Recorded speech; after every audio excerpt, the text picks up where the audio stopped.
O Vinícius Antunes está com a gente, está ao vivo a partir de agora aqui na tela do Alô Cidade. Ele traz outros detalhes sobre este caso a partir de agora aqui com a gente. Bem-vindo e bom dia, Vinícius. Bom dia, Amaral. Bom dia a todos que acompanham a Alô Cidade. Exatamente, estamos aqui no 1º Distrito Integrado de Polícias. A Sofia Livas saiu ainda há pouco daqui, ela estava na manhã de hoje, saiu aqui da delegacia. Nós conseguimos, inclusive, pegar a saída dela aqui, ela colocou um pano na cabeça para não ser identificada, Amaral, mas a investigação do 1º Distrito Integrado de Polícia ainda está em andamento, né? A gente lembra, como a gente acompanhou na matéria do Bruno Fonseca, ela foi presa nesta última segunda-feira, após uma investigação que concluiu que ela estava atuando como falsa médica. Eu estou aqui ao lado do delegado Cícero Túlio, Amaral, para falar um pouco sobre o que foi levantado até então, principalmente a partir da palavra da Sofia, que vocês conseguiram colher aí ontem, ainda hoje também. Delegado, ela saiu daqui ainda há pouco, o que vocês conseguiram colher de informação, de detalhes no depoimento dela na manhã de hoje? Ela se reservou o direito constitucional de permanecer em silêncio e só falar em juízo, né? A partir da movimentação e da divulgação do caso nos meios de comunicação e imprensa, outras pessoas compareceram na nossa unidade policial, inclusive no final da tarde de ontem, uma outra pessoa que teria sido demitida também do seu trabalho em razão de ter apresentado um atestado médico emitido por essa falsa médica, compareceu na nossa unidade policial e relatou que teria sido aí atendida por ela numa ocasião em que estava doente e precisava ali se ausentar do seu trabalho, né?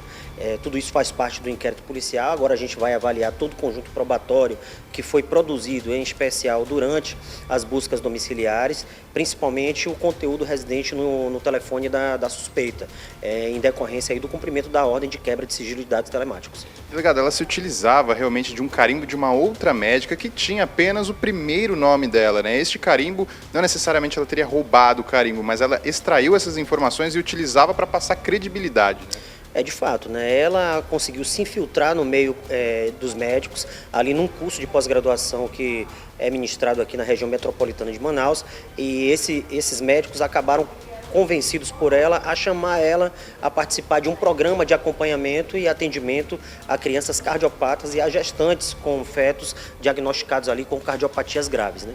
A partir de então ela começa a ter acesso nesse hospital universitário aqui da região metropolitana de Manaus, inclusive do entorno da área de circunscrição da nossa unidade policial.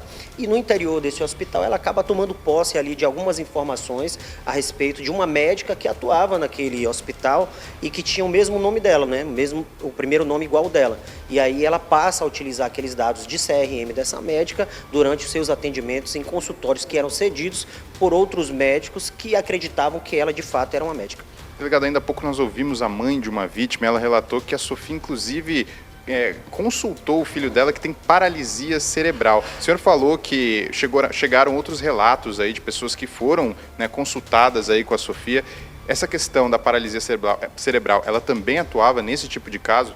O público-alvo dela, principalmente, eram crianças, né? Em especial crianças cardiopatas e mulheres grávidas que tinham seus fetos diagnosticados aí com cardiopatias graves também, né? Esse era o público-alvo. Mas ela também chegou a atender e prestar consultoria a crianças, inclusive com autismo, pelo que foi aí levantado pela equipe de investigação, e durante o curso dessas investigações, esses pais dessas crianças chegaram a ser aí ouvidos na nossa unidade policial. E agora a gente acredita que com a divulgação do caso nos meios de comunicação e imprensa, outras pessoas compareçam na nossa unidade policial relatando terem sido aí atendidas por essa falsa médica. Inclusive ela chegou a receitar remédios de tarja preta, né? Ela chegou a receitar, segundo informado pelo pai de 2 crianças autistas, medicações de uso controlado. E, inclusive, durante a ação de busca e apreensão domiciliar na residência da suspeita, a gente conseguiu encontrar ali diversos medicamentos de uso interno de hospitais. E agora a gente vai apurar aí se ela atuou de forma ilegítima e ilícita no sentido de subtrair esses medicamentos de dentro de alguma unidade de saúde. Para a gente encerrar, delegado, uma última pergunta: por quais crimes, a partir dessa prisão que foi realizada ontem, por quais crimes ela deve responder, ela deve ser indiciada aqui no 1º dia? A princípio, ela está sendo indiciada por conta da falsa identidade, falsidade ideológica, estelionato em desfavor de vulnerável, exercício ilegal da medicina, emissão de atestado médico falso, charlatanismo, curandeirismo, e a gente não descarta a possibilidade de indiciar ela em razão de outros crimes, caso a gente verifique aí a existência de outros delitos praticados por ela, em especial a participação de outras pessoas que eventualmente tenham aí envolvimento nesse esquema criminoso, no sentido de facilitar a essa médica se apropriar dessa identidade de falsa médica. Se me permite uma última pergunta, delegado, ela inclusive tinha um canal nas redes sociais em que ela falava sobre medicina, inclusive dava dicas de medicina, né?